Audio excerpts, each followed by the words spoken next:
我发现，我几次在临牌当中可是我站在一个很高很高的一个地方在高耸若云在云端里边在一个大雕像上面大柱子的上面建那个雕像，我们前面讲过都是讲过，外星人想建一个我的雕像，这样呢可以把那个话语权送过来，让人们关注到这个我的时候，让弟兄来找我，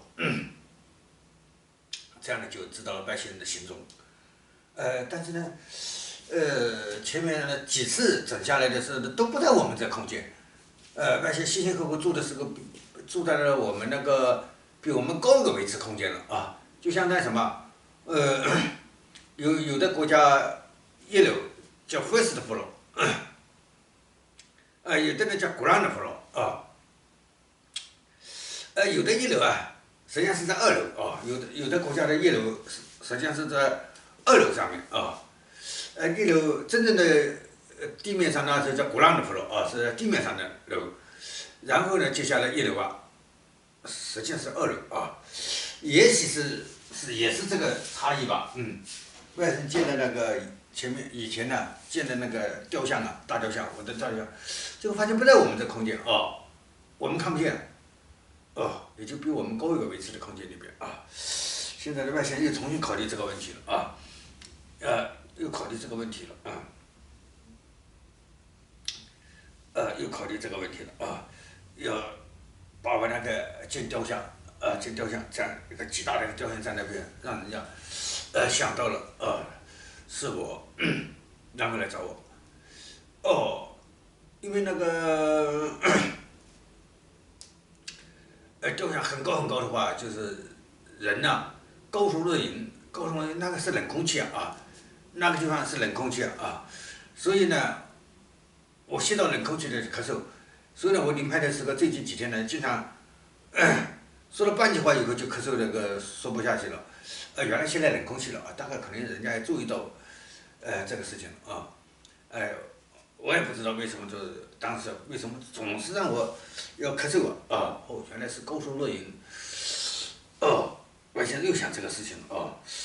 想这个事情要建在我们这个空间里边才对要建在我们这个空间里边才对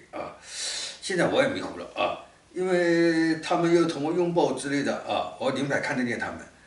现实生活当中看不见，他们也站到了我们这个地上也站到了我们这个地上，我临牌看得见他们，他们也看得见我们但别人看不见所以呢就是现在心里有点问题但有一条外星人建在地球上那个金字塔确实被人家看到了所以现在我从他们沟通一下找一下曾经建金字塔的到底是哪个星球上的哪一个宇宙里边的那么就由他们来